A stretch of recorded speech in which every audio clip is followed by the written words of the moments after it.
Totes elles han estat víctimes de la violència masclista a Catalunya i a l'estat espanyol aquest 2015.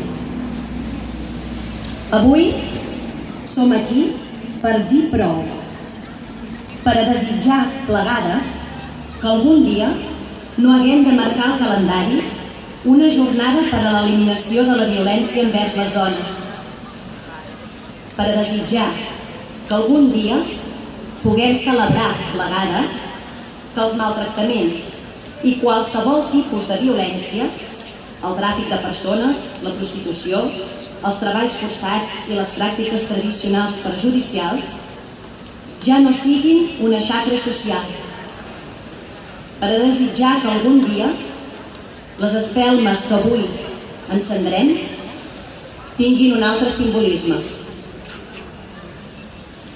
Avui, però, i malauradament, hem de continuar recordant les víctimes.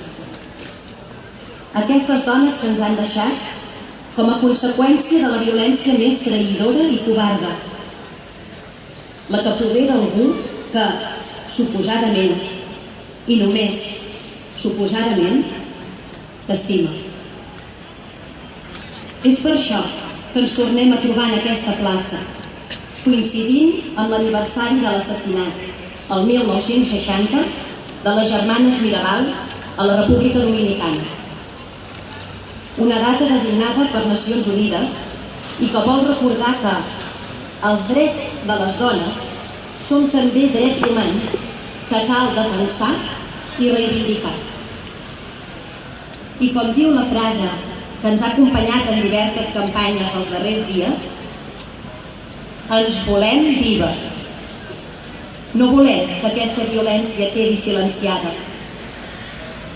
Nosaltres, tots i totes els que ens trobem ara i aquí, en aquesta plaça, volem reivindicar el valor de la veu, el valor de la solidaritat i la força de la unió. Aquesta lluita contra la violència masclista és una lluita no sols de les dones, sinó de tota la societat. Volem començar aquest acte amb un record a les 52 dones que han mort a l'Estat aquest 2015, víctimes de la violència i el maltractament, segons les dades del Ministerio de Sanidad, Servicios Sociales i Igualdad. Per això, encendrem una espelma per cadascuna d'elles, en la seva memòria.